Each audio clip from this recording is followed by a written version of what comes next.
Hi guys, എനിക്ക് പെട്ടെന്നാണ് ഇവിടെ വണ്ടി നിർത്താൻ തോന്നിയത്. 13 പേരുടെ ജീവനെടുത്ത ഒരു അപകട വളവിനെ പറ്റിയാണ് ഞാനിന്ന് പറയാൻ പോകുന്നത്. ഈ 13 എന്നുള്ളത് 14, 15 ആകാതിരിക്കാൻ എന്നെക്കൊണ്ട് എന്ത് ചെയ്യാൻ പറ്റുമെന്ന് ആലോചിച്ചപ്പോഴാണ് ഞാനിങ്ങനൊരു വീഡിയോ ചെയ്യാൻ തീരുമാനിച്ചത്.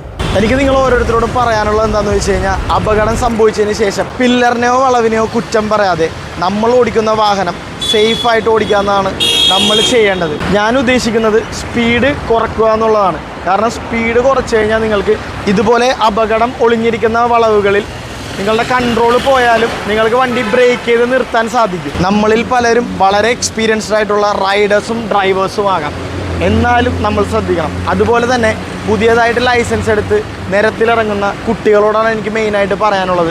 ഇതുപോലെ അപകടങ്ങൾ ഒളിഞ്ഞിരിക്കുന്ന വളവുകൾ ഒരുപാടുണ്ട്. അവർക്കൊരു അവയർനെസ്സിന് വേണ്ടിയാണ് ഞാൻ ഇങ്ങനൊരു വീഡിയോ ചെയ്യാൻ തീരുമാനിച്ചത്.